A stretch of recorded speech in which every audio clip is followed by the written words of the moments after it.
औज़ुबिल्लाहि मिनश्शैतानिर्रजीम बिस्मिल्लाहिर्रहमानिर्रहीम। अस्सलामु अलैकुम वरहमतुल्लाहि वबरकातुहू। मेरे प्यारे आका मोहम्मद मुस्तफ़ा सल्लल्लाहु अलैहि व आलिहि वसल्लम के प्यारे दीवानों, कैसे हो आप लोग। उम्मीद करता हूँ आप लोग सब खैरियत से होंगे।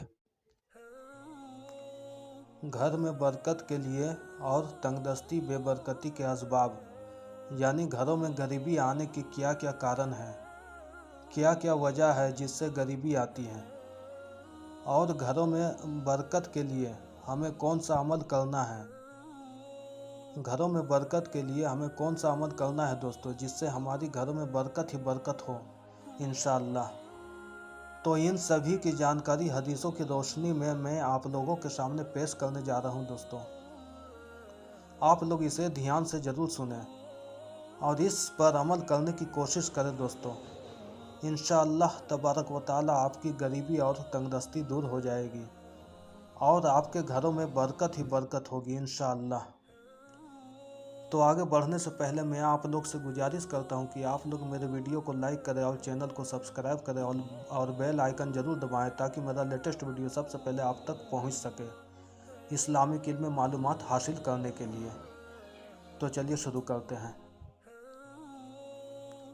हर इंसान यह चाहता है कि अल्लाह तबारक व तआला के रहमो करम से उसके घर में इतनी बरकत हो, इतनी खैर बरकत हो कि उसे दुनिया की हर ज़रूरत को पूरा करने की सहूलियत अता हो और वह किसी का मोहताज ना बने, सिर्फ अल्लाह का मोहताज रहे।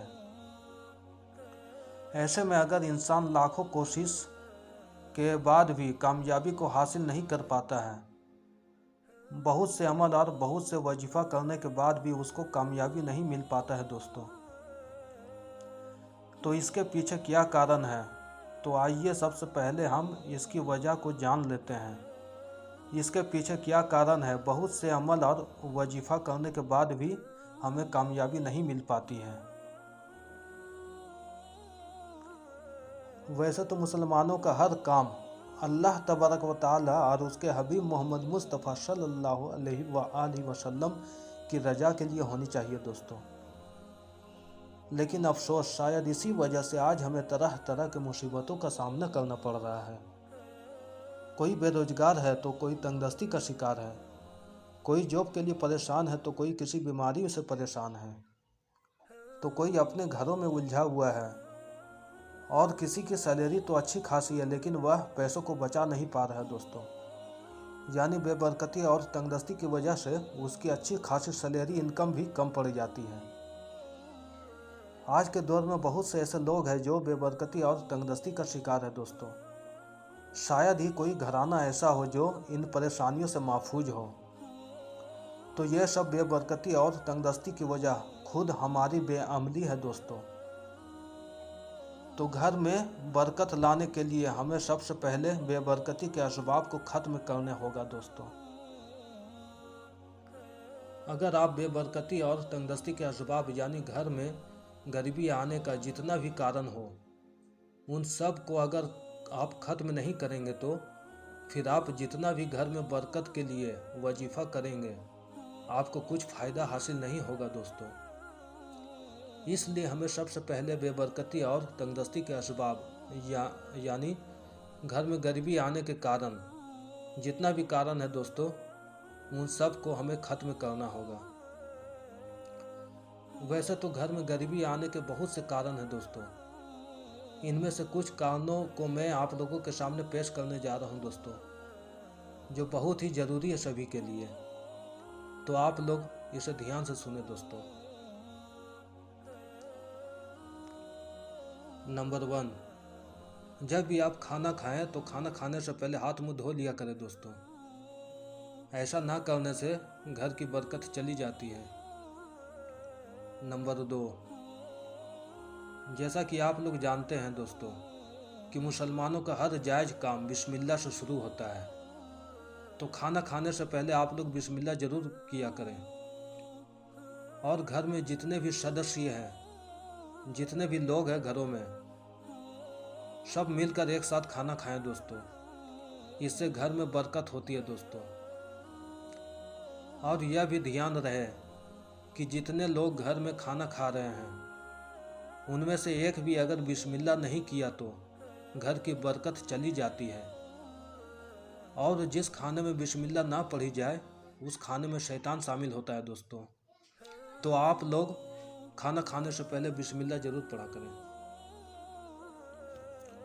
और हमेशा दस्तरखान पर खाना खाएं दोस्तों।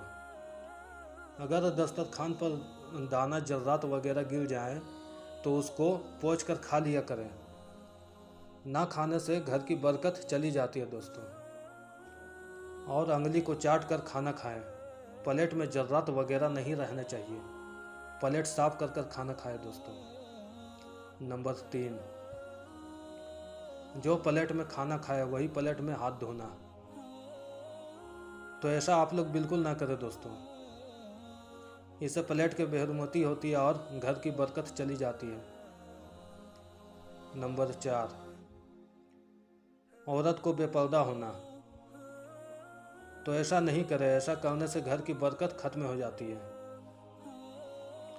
और जिस घर की औरत हमेशा बेपर्दा रहते हैं उस घर में रहमत के फरिश्ते नहीं आते दोस्तों। और एक रिवायत में यह भी आया है कि जिस शख्स के बीवी या बेटी बेपर्दा घूमे, अल्लाह तबारक व तआला उस शख्स की नमाज ना नमाजें कबूल करती है और ना दुआ कबूल करती है। तो आप लोग घरों में सबको पर्दे में रहने की हुक्म दें। ये इस्लाम के लिए बहुत ही ज़रूरी है दोस्तों। नंबर 5, गुनाहों में मुब्तला होना। जो हमेशा गुनाह में रहता है दोस्तों तो उसके घर की बरकत खत्म हो जाती है। चाहे वह जितना भी पैसा कमा ले उस पैसों में बरकत खत्म हो जाती है दोस्तों। नंबर 6, झूठी कसम खाना। वैसे तो हर मुसलमान को कसम भी नहीं खाना चाहिए दोस्तों। तो ऐसा करने से घर की बरकत चली जाती है। नंबर 7, मर्द या औरत एक दूसरे के साथ जीना करना, यानी एक दूसरे के साथ वो करना। तो आज के दौर में यह बहुत आम होता जा रहा है दोस्तों। यह सबसे बड़ा और सबसे बदतरीन गुनाह है दोस्तों। ऐसा करने वाले 6 मुसीबतों में गिरफ्तार होते हैं। 3 मुसीबत दुनिया में और 3 आखिरत में।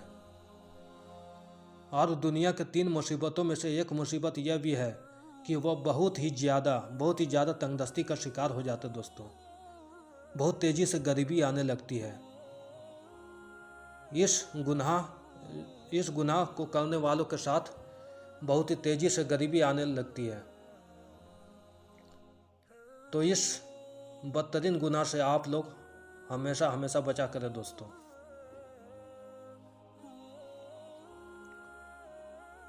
तो यह 7 चीज़ों का जो जिक्र मैं किया हूँ इससे घर में गरीबी और तंगदस्ती बहुत तेज़ी से आती है दोस्तों। तो इन 7 चीज़ों से आप लोग ज़रूर बचें। और घरों में बरकत लाने के लिए यह 3 ज़रूरी अमल मैं आप लोगों के सामने पेश करने जा रहा हूं दोस्तों। अगर आप यह तीनों अमल को पूरी पाबंदी से करेंगे तो आपके घर में बरकत ही बरकत होगी इंशाअल्लाह। आप किसी का मोहताज नहीं रहेंगे, सिर्फ अल्लाह तबारक व तआला के मोहताज रहेंगे दोस्तों। आपके पास इतना दौलत आ जाएगा कि आपको संभालना मुश्किल हो जाएगा दोस्तों। बस आप इस अमल को पूरी पाबंदी से करें। और सबसे पहले आपको अल्लाह तबारक व तआला पर यकीन होनी चाहिए दोस्तों। तो इस अमल को आप लोग ध्यान से सुने दोस्तों। नंबर 1, सबसे पहले आप 5 वक्ता नमाज के पाबंद बने दोस्तों। तभी आप इस अमल से फ़ायदा उठा सकते हैं। फजर की 2 रिकात सुन्नत आप घर में पढ़कर मस्जिद को जाया करें दोस्तों। फजर की 2 रिकात सुन्नत घर में पढ़ने से घर में बरकत होती है दोस्तों। और फिर फजर की 2 रिकात फ़र्ज आप मस्जिद में जाकर पढ़ें दोस्तों। वैसे तो हर फ़र्ज नमाज मस्जिद में ही पढ़ना चाहिए दोस्तों। और फिर फजर के वक्त मस्जिद में रिज्क तस्कीम की जाती है दोस्तों। रिज्क बांटा जाता है मस्जिद में फजर के वक्त। और जो फजर के वक्त मस्जिद में जाता है उसको रिज्क मिलता है, और जो फजर के वक्त सोया रहता है वह सोया ही रह जाता है दोस्तों, उसके पास रिज्क नहीं पहुंचती है। और फजर की नमाज के बाद घरों में अच्छी तरीक़ा से झाड़ू लगाया करें दोस्तों, क्योंकि उस वक्त रहमत के फरिश्ते आते हैं। और ध्यान रहे दोस्तों कि घर में कोई भी औरत हो, जैसे माँ या बीवी या बहन, कोई भी औरत हो घर पर, उसका सर ढका हुआ रहना चाहिए दोस्तों। औरत का सर खुला हुआ रहने से रहमत के फरिश्ते लौट जाया करते दोस्तों, उस घर में रहमत के फरिश्ते नहीं आया करते दोस्तों। तो आप लोग इस अमल को पूरी पाबंदी के साथ करें दोस्तों। इंशाअल्लाह तबारक व तआला आपके घरों में बरकत ही बरकत होगी इंशाअल्लाह। नंबर 2, घर में आप जब भी दाखिल हो तो दाखिल होने से पहले सलाम कर दिया करो। मेरा और आपके आका मोहम्मद मुस्तफ़ा सल्लल्लाहु अलैहि वसल्लम ने इरशाद फरमाया कि अगर तुम अपने घर में जब भी दाखिल हो तो दाखिल होने से पहले सलाम किया करो। अगर घर में कोई ना मिले तो मुझे सलाम कर दिया करो, और एक बार कुल हुवल्लाहु अहद शरीफ पढ़ लो। ऐसा करने से आपके घरों में बरकत ही बरकत होगी इंशाअल्लाह। तो आप इस अमल को ज़रूर करें। नंबर 3, रात को सोने से पहले सूरह वाक़िया की तिलावत। मेरा और आपके आका मोहम्मद मुस्तफ़ा सल्लल्लाहु ताला अलैहि वसल्लम ने इरशाद फरमाया कि अपने बच्चियों को सूरह वाक़िया की तालीम दो। हजरत अब्दुल्ला इब्न मसूद रजी अल्लाह ताला अन्हो का वाक़िया है दोस्तों। जब हजरत अब्दुल्ला इब्न मसूद रजी अल्लाह ताला अन्हो बीमार थे और उसकी बच्चियां भी थी, तो एक सहाबी रसूल अपने साथ कुछ पैसे लेकर उसको देने के लिए आए और हाल पूछा हजरत अब्दुल्ला इब्न मसूद का, और उनसे यह इरशाद फरमाया कि यह कुछ रकम आप अपने पास रखें, आपके इलाज के लिए काम आएंगे। तो फिर उन्होंने कहा कि मेरे लिए मेरा रब काफ़ी है, सुभान अल्लाह। फिर सहाबी रसूल ने बोला कि आपकी तबीयत कुछ बता रहा है कि कभी भी कुछ हो सकता है, रख ले, आपका इलाज के लिए काम आएगा, आपकी बच्चियों के लिए काम आएगा, इस रकम को रख लें। बस इतना सुनना था कि हजरत अब्दुल्ला इब्न मसूद रजी अल्लाह ताला अन्हु उठकर बैठ गए और उस रकम देने वाले सहाबी से कहते हैं कि सुनो, अगर तुम यह समझते हो कि मेरे मरने के बाद मेरी बच्चियां फाके कशी में गिरफ्तार हो जाएगी, तो खुदा की कसम मैं पूरा यकीन के साथ कहता हूँ कि मेरी बच्चियां कभी फाके में नहीं रह सकती, फाके में कभी गिरफ्तार नहीं हो सकती, इसलिए कि मैंने उसे सूरह वाक़िया की तालीम दे रखी है।